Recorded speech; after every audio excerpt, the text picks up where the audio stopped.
Lorsque vous aurez terminé votre formation, vous serez évalué. On appelle ça la certification. Vous serez évalué.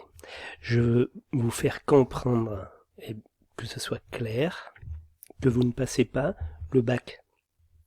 On n'est pas en formation professionnelle d'adulte pour être sanctionné, comme on parle, d'être sanctionné par un examen type baccalauréat ou brevet de technicien supérieur, etc. C'est pas ça le problème.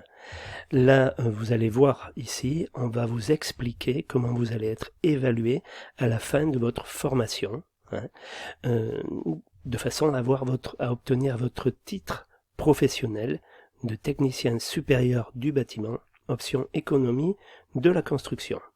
Voilà. Alors on va voir comment ça s'organise.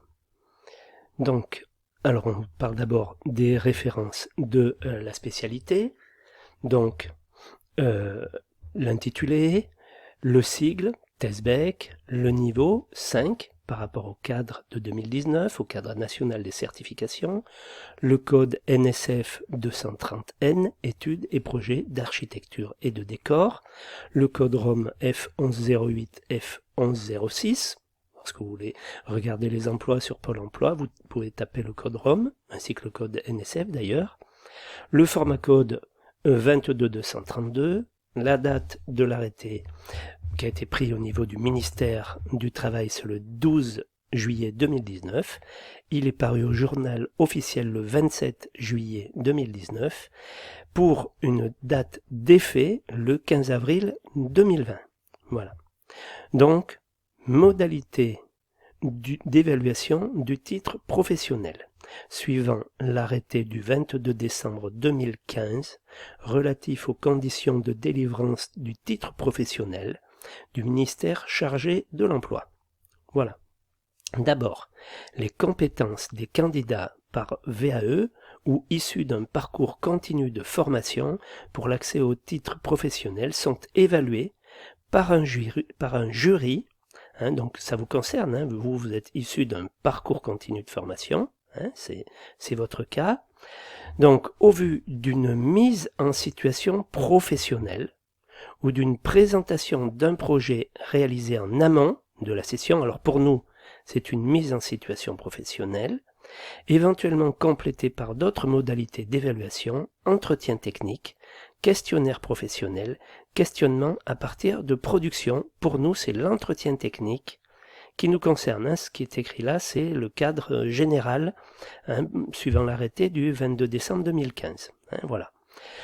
Deuxièmement, du dossier professionnel et ses annexes éventuelles. Le dossier professionnel, c'est une sorte de book dans lequel vous allez préciser comment vous avez travaillé sur les activités et les compétences que l'on a évoquées plus haut, j'allais dire, précédemment.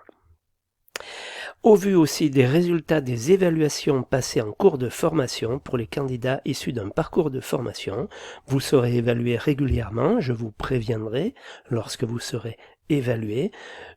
Il faut au moins que j'ai évalué une fois une des 8 compétences qui seront mises en œuvre pour ce titre. Voilà. Donc, mais au sein de la même évaluation, je peux évaluer 3 ou 4 compétences. Ça, c'est pas un problème. Je vous expliquerai à chaque fois. Ensuite, il y a aussi, au vu d'un entretien avec le jury, destiné à vérifier le niveau de maîtrise par le candidat des compétences requises pour l'exercice des activités composant le titre visé. Le jury est indépendant de l'AFPA, ce sont des gens que je sollicite à l'extérieur, qui ont été validés par l'AFPA et qui ont été surtout validés par le ministère du Travail et son antenne dédiée à la formation qui est la directe. Voilà.